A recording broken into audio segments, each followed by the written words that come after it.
Remaking a classic film is not exactly an easy assignment. It was a great experience working with a major studio and getting that kind of treatment once a picture was coming out on a few thousand screens.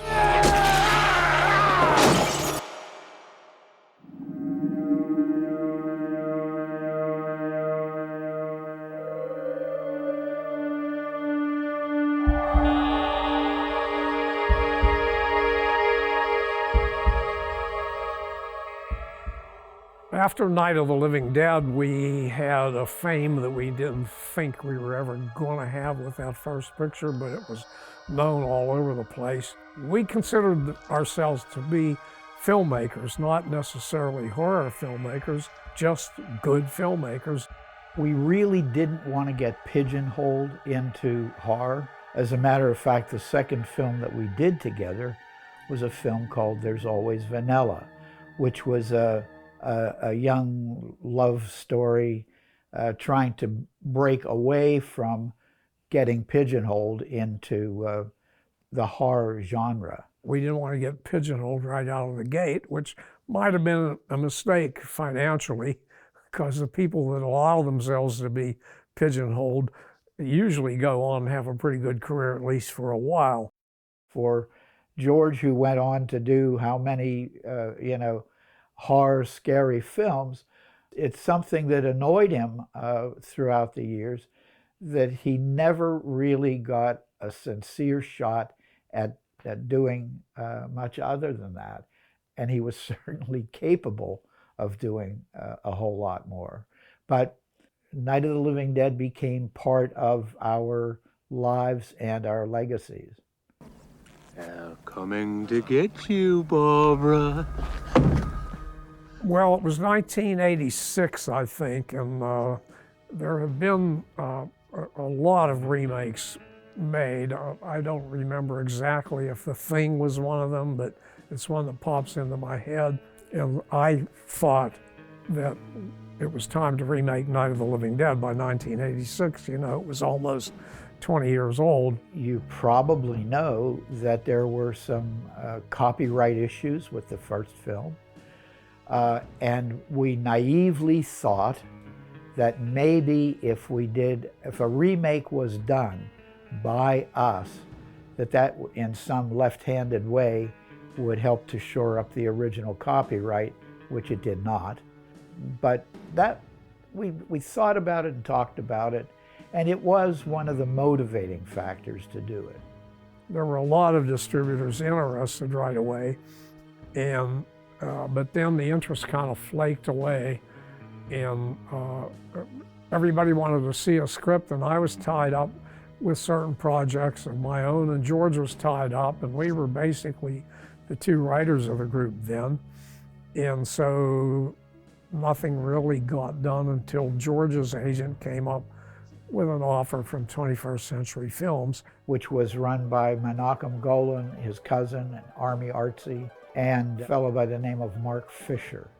They saw value in doing a remake of it, but then comes the dilemma of, well, who does it? Who writes it? Who directs it?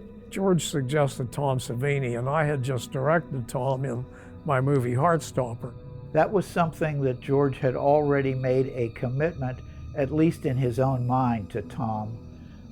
And he was a solid supporter of Tom. And George, I think, did a sensational job of taking the original story, being true and faithful to the original story, not making it just a fuzzy carbon copy in his writing. And then he and Tom Savini did a masterful job of making a different but kind of the same film. I thought that some of the changes that George made were very good, because he transformed the Barbara character into sort of a woman of the 90s, so to speak. She has a cathartic change in herself, and she becomes more proactive and actually becomes a fighter. Stop it! You're losing it, girl. You are losing it! The 1968 Barbara fit the mold in that version of the telling of the story, and Pat Tallman certainly paid off the new and improved Barbara in 1990. They're horny, Barbara. They've been dead a long time.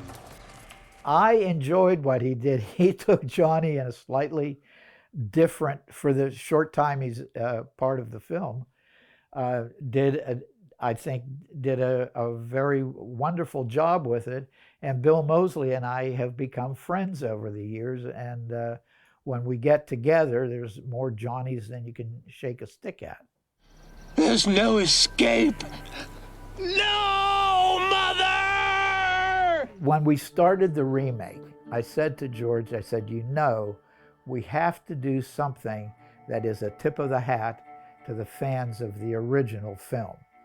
And since the sheriff's part is so small, why don't you, George, be the sheriff?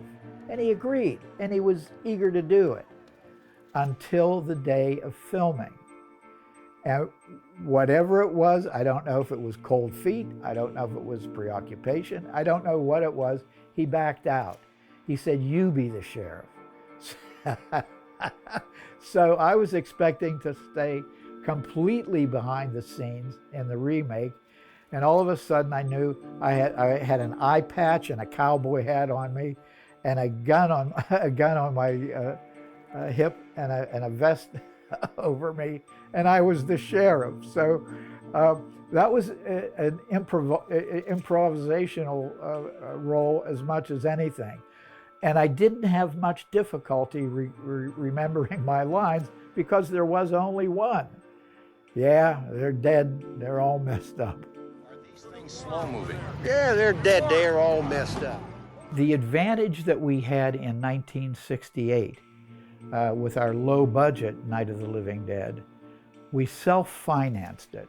We didn't have a studio looking over our shoulder saying, well, you can do this and you can't do that, and you can do this and you can't do that.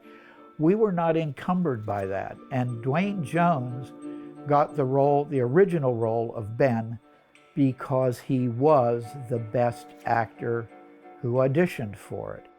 Tony Todd respected what Dwayne Jones did, but again, like the other cast members, he looked within his own skill set to bring new characterizations and nuance to the character of Ben, and that's why they both worked.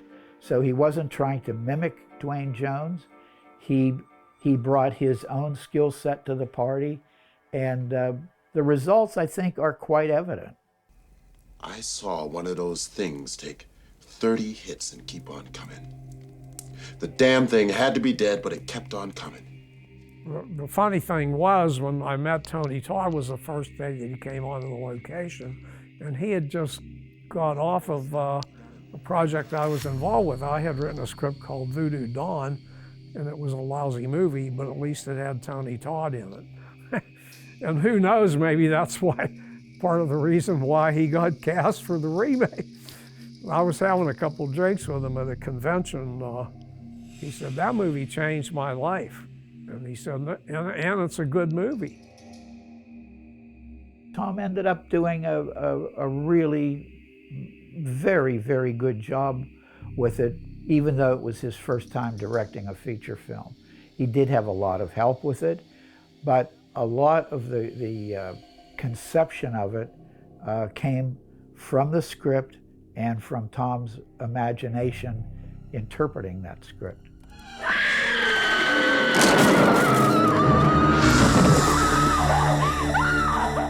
We went from a budget on the original film of about $114,000, $115,000 to a $4.6 million budget on the remake. So it was, things, shall we say, escalated.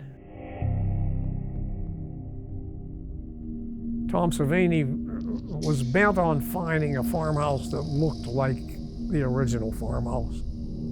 we needed an isolated farmhouse just the same as we needed an isolated farmhouse in the original. And I was lucky enough to find a guy who owned a popular moving company in Pittsburgh, South Hills Movers, and he owned this piece of property. And we started talking about it and ended up with the Washington County House to make the remake of Night of the Living Dead.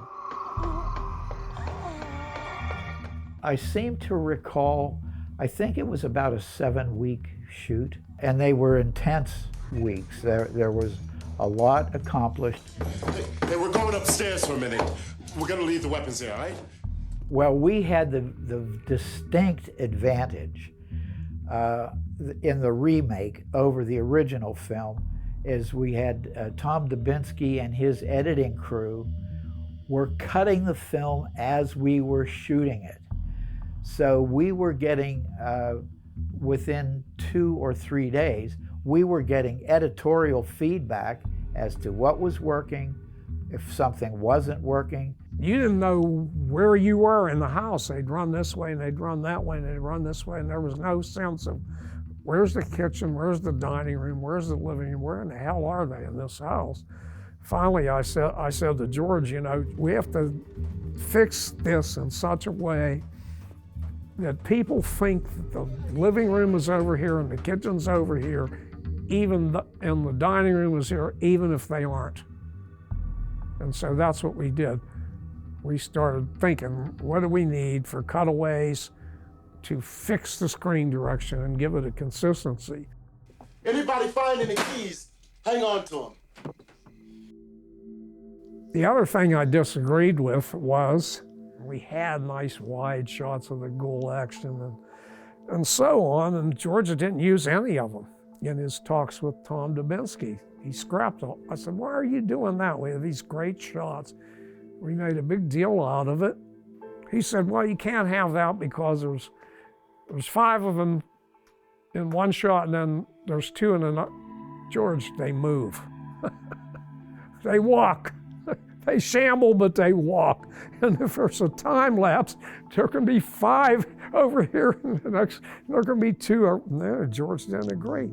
John Russo and I, most people don't know this because George was, I don't want to say distracted. He was always engaged in the production of this film, but he did have other commitments that he was trying to fulfill at the same time, which left Russo and me to deal with 21st Century, the people who were financing the film.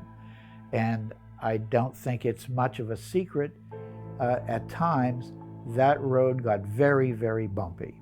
The company, 21st Century, was having its own financial problems at the time. It is one of the reasons why they wooed Columbia to, as they saw how the film was developing, and it had legs of its own and could stand on its own, they started encouraging Columbia to pay close attention to this remake that is coming down the road. Columbia or any of the major studios or whatever, they do these test screenings. They have audiences in there and they fill out a form, and you know, and that's how they learn. They said, this is the greatest audience recognition of any film in history. They started to get feedback from their research department that title recognition for Night of the Living Dead was off the charts. Well, of course it was. In their infinite wisdom, what they decided to do, and I don't know who made the decision, that the paid advertising budget, every time the research numbers went up for title recognition, the paid advertising budget went down. They were counting specifically on Entertainment Tonight, free media, that kind of thing, because everybody in half of the world seems to know the title, Night of the Living Dead. Why do we have to pour more advertising money into it. I thought that Columbia did a great job with, I think the movie art is really terrific. The preview trailer was great. Once the movie was premiering and debuting and all, we got treated great. There was limos to pick us up to take us this and there. The premiere was wonderful. All of that stuff was pulled off in great style, and I don't have an argument with it. So the things I would quarrel with, if I had a chance to quarrel with them, would be, like I said, the audience survey thing, the dropping of the advertising. As far as Columbia, that's probably it.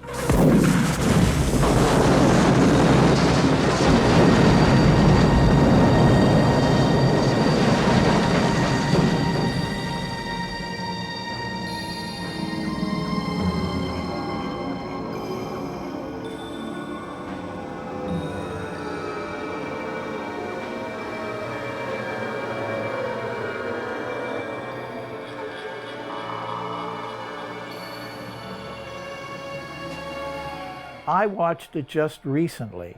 Forget being involved in the production, forget seeing all the headaches and this and that and the other thing. Watching it as a movie lover, I really like that film. I really like how it came together. I like how the cast came together. I like how the script was drawn. I liked what everybody did on the film, and everybody contributed something. I guess once a little distance happened between, decades of distance between the original and that movie, and you got younger people coming up, and it's full color and so on. Those kind of factors play into it, and there are people that like the remake better than they like the original.